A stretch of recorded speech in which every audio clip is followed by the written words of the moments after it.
Welcome back to Watercolors with Aria. In today's lesson, we will be applying all the techniques that we have learned to paint a beautiful snowy wonderland. When it comes to watercolors, we always want to think about the highlights and paint the lightest part of our painting first, and then start to add the layers and the shadows afterwards. For today's tutorial, I will be using Elsewhere Unplug's large watercolor notebook, as well as their bamboo watercolor set. And today we will also be using their metallic watercolor set to add a few highlights and sparkles to our finished painting. When it comes to painting landscapes, I always like to make a nice clean border around my pieces. So today I will be using washi tape. Washi tape is nice because it always comes off very clean on watercolor paper. However, you can use other tapes. I would just go ahead and test it on the piece of paper you are going to paint on before painting your whole picture, just in case it doesn't come off super clean. If you notice that your painting is starting to peel in the final step while you're removing the tape, don't panic. You can always use a hairdryer just to loosen up the stickiness of the tape, and that will allow the tape to come off smoothly.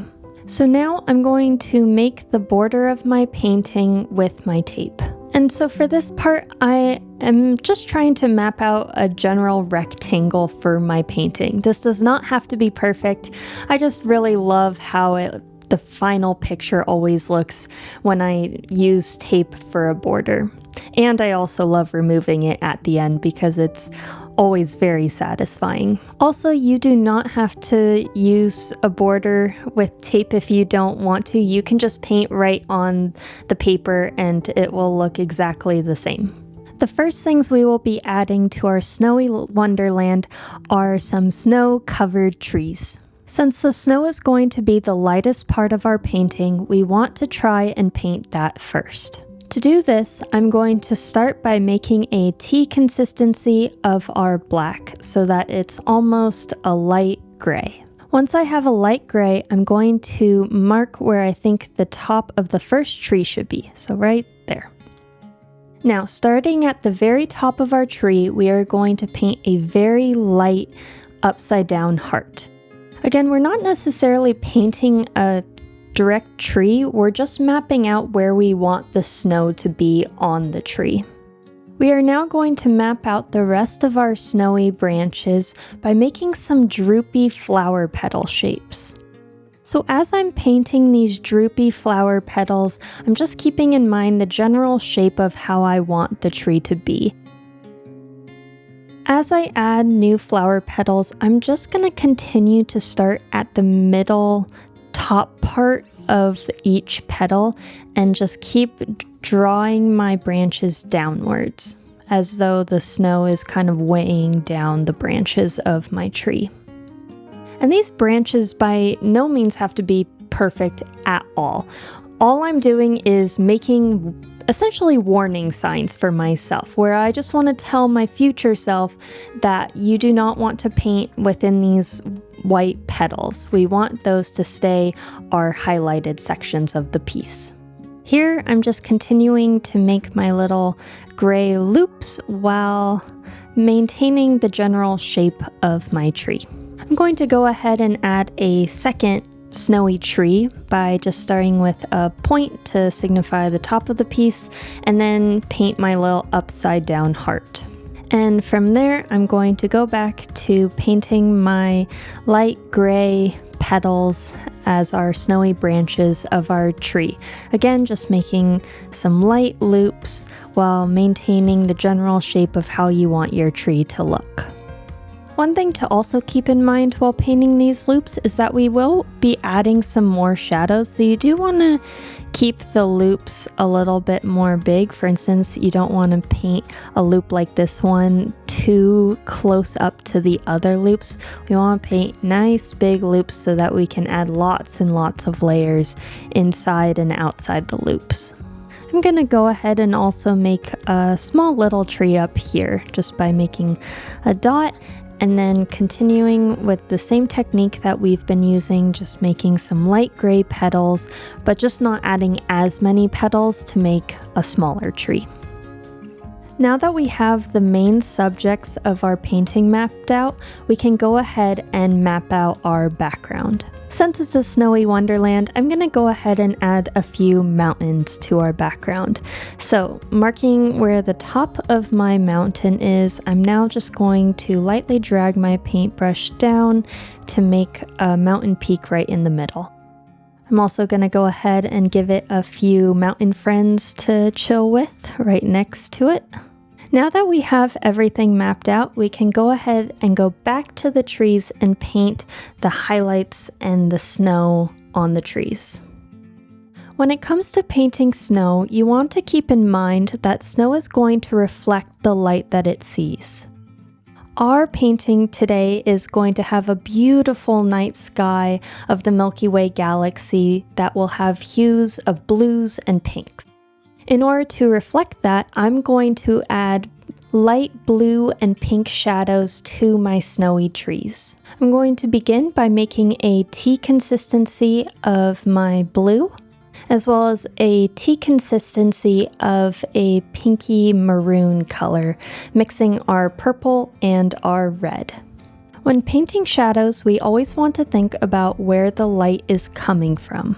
For this piece, the light will be coming from the Milky Way galaxy right above the trees. Therefore, we want to add our shadows underneath the branches. Switching between blue and pink shadows, we are going to start at the top of our tree and work our way down. All we are doing here is retracing the bottom part of our petals with the blues and the pinks. And since we will be adding a second layer of shadows on top of this one, you can go ahead and make your paint line a little thicker than the gray line below it. You just don't want to color in all of the white petal because that will get rid of the depth that we're trying to create of our snowy branches. With some of the middle branches that might look like they are sticking out towards us, we can also add a little bit of shadow in the little triangle right below that middle branch. Now I'm just continuing to switch back and forth between my blues and my pinks and adding shadows to the curvatures of our little petals that we painted. I'm going to repeat that same process on our smaller tree, starting at the top and working our way down, and then do that same thing again on our third and final tree. Switching between blue and pink shadows and just adding the shadows right at the base of our white petals. Now, in true watercolor fashion, we're going to go back over those blue and pink shadows with a darker layer of a more milk consistency of the blues and pinks we just used. For the second layer of shadows, we're just going to paint right under the first layer so that the first layer of shadows can come through as well. This will continue to add depth and layers of our painting, so we have the highest point of the branches, which is the snow, and then it blends into the shadowy, darker parts of our tree, which is underneath the branches. As you can see, I'm just adding a second rough layer of shadows right underneath the first. Switching back and forth between my milk consistency of blue and pink. We'll repeat this process on our little tree, and then again on our third and final tree. While we wait for our snowy trees to dry, we are going to work on the background, starting with a light pink. Here, I want my Milky Way galaxy to stretch right up and over the mountaintop, so I'm just mapping out where I want the white part to be of the Milky Way by painting a light layer of pink on either side of the mountain. And we can go ahead and blend out the middle part just a little bit so that it looks like the white part of the Milky Way is blending out into the night sky. I'm going to now make a slightly darker pink as our next layer of the night sky, and blend that right next to our light pink layer. Since we are trying to make a gradient of colors with our sky, I'm going to stick on the right side and just work on that side first before switching over to the left part of our sky, because watercolor gradients really only work if the paint is wet. So now I'm going to add a dark blue layer kind of close to the darker pink layer, and then combine those two layers with a purple and just kind of have them blend together. Adding maybe just a little bit more of a darker pink on the other side, just to add a little bit more depth, and then just blending that a little bit in with the light pink. And then wetting our black, we're going to go ahead and blend this gradient out into a nice deep night sky. After cleaning my brush, I'm going to go ahead and repeat that same process on the left side of my page by first re-wetting that section of my paper. Make sure not to wet the middle section, otherwise your gradient is going to bleed across the page into the middle of our Milky Way. You also want to keep the mountains dry as well. Going through that same process again, we're going to repeat the pattern, starting with a darker pink and blending that into the lighter pink. We are essentially mirroring what we see on the right side of our paper with our left side of our paper, adding in purple, dark blue, and black. While we wait for our background to dry, we're going to go back to our trees and add their final layer. For this part, I'm going to mix a dark green color using our green and black that will work as our little branches that are kind of peeking out from the snow. And since we will be adding 2 layers of branches, we're going to start with a more milk consistency of green. Since that first tree is a little bit close for comfort to our wet background, I'm going to start with our third tree. Again, for this, we are going to work from the top to the bottom. Starting right above the top of our tree, I'm just going to make small little brush strokes of little pine needles poking out from the top of the snow. I'm going to continue painting those small little brush strokes, but just right under our snowy shadows. So here we want to think about the snow weighing the branches down and just having a little bit of leaves poking out from the snow. Tracing the shadows, staying underneath the snowy petals, and maybe even branching out to the outer parts of the snowy shadows as well. You don't have to go all the way around for each one. Some branches can have a lot of snow covering them, or some branches might just be fully sticking out of the snow. It's totally up to you how you want to add your brush strokes or add the branches in to the snowy part of the trees. Once you're satisfied with the first tree, you can go ahead and work on the second and third tree. But as you can see, since the painting is wet, you just want to be careful if you work on the right side first versus the left. It kind of depends on what hand you work with. So normally when I paint, I work from left to right. But for this case, since our background was wet, I started with the third tree and working up. Just something to keep in mind. To where your hand is, where wet paint is. If the background of your last tree is still wet, go ahead and leave the top part alone and just add the branches to the rest of the shadows, and then you can always come back to the top part later once the background is dry. Once that first layer of branches has dried, we're going to go ahead and add the second and final layer of branches by making a more cream consistency of green, mixing our green and our black together. For this more detailed layer, we're just going to go back over the leaves, but we're not going to cover completely that first layer of leaves. You want to both overlap the first layer while also maybe covering completely the first layer in certain sections and then leaving other sections completely alone. This will give the effect that there's many different branches and needles sticking out from our trees that we're painting. We will then go ahead and paint this final layer of green on our small tree and our last tree. Adding needles in random sections, both over the first layer of needles while also maybe covering sections that don't have layers of needles, or completely covering our first layer. It's really up to you. You can just see what looks good and add as you go.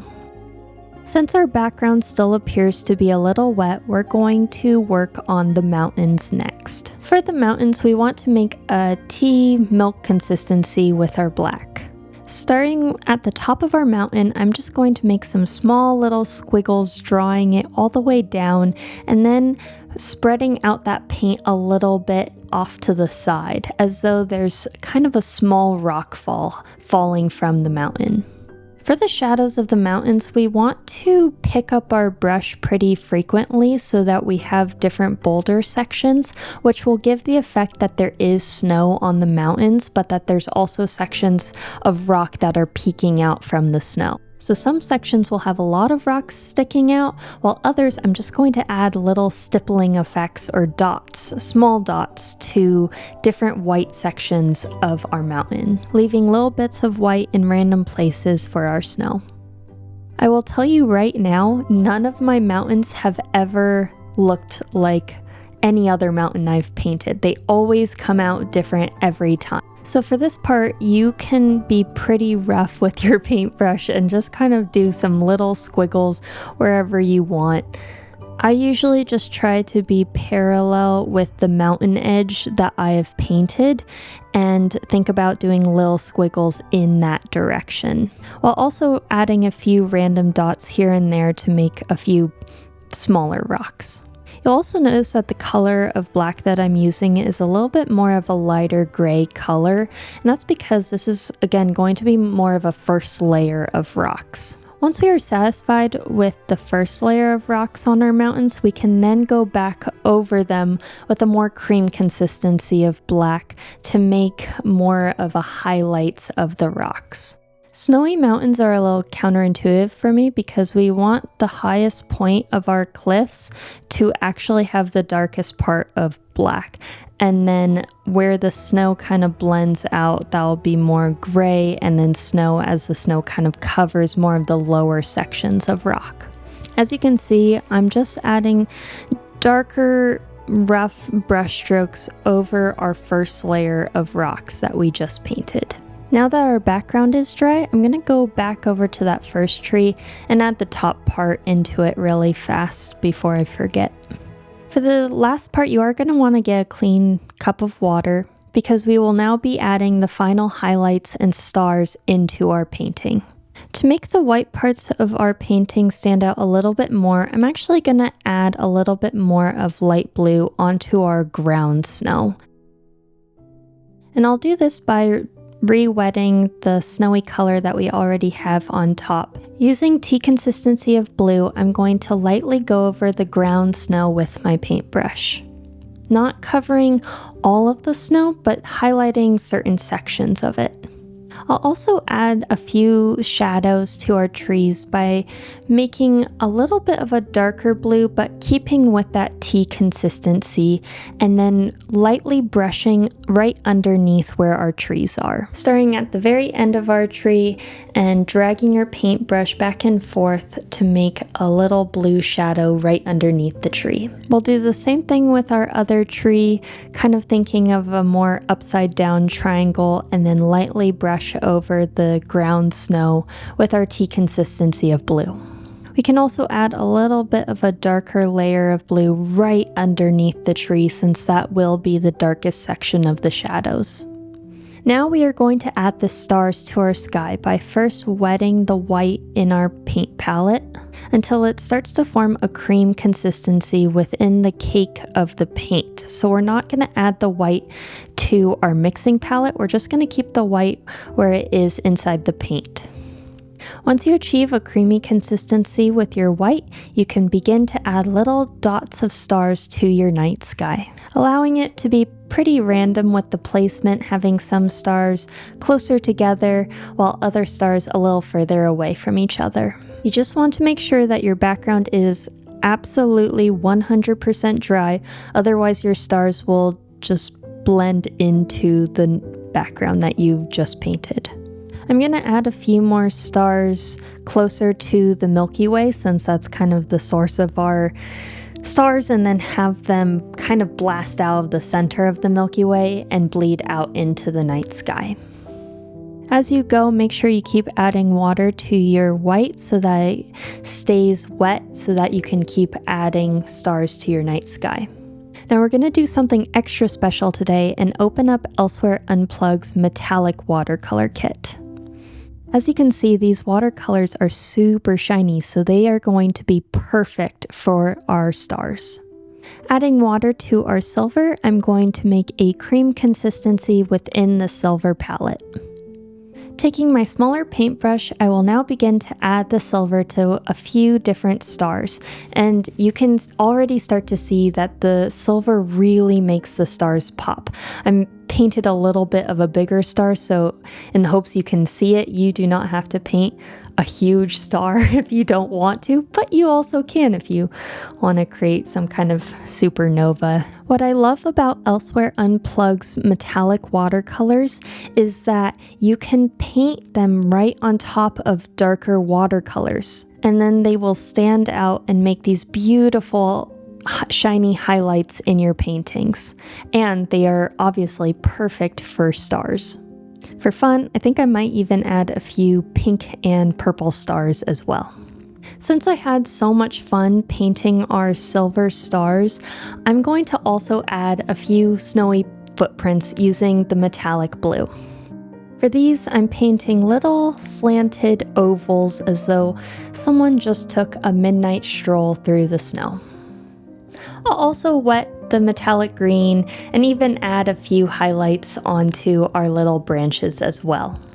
If you love sparkles like I do, you can also use the metallic colors to do a beautiful wash across your whole painting so that your whole piece glows. And this to me makes a lot of sense for this piece because anytime I look at snow and light, it always seems to give off a kind of a sparkly hue. We can even add some silver sparkle highlights onto the snowy parts of our trees. Once you are satisfied with your painting, go ahead and make sure it is completely dry before you do the final and most satisfying part of this whole process by removing the tape from your painting. Once the tape is removed, we get this beautiful border with crisp edges around our painting. And now if you lift up your new watercolor piece, you can tilt it at different angles to see the beautiful shine of the metallic watercolors. Thank you all so much for joining me. I hope you stay warm and cozy during the winter season. Be sure to like and subscribe to Elsewhere Unplug's YouTube channel and leave a comment below if there's any tutorial you'd like to see from me in the future. Thanks again, and I'll see you next time.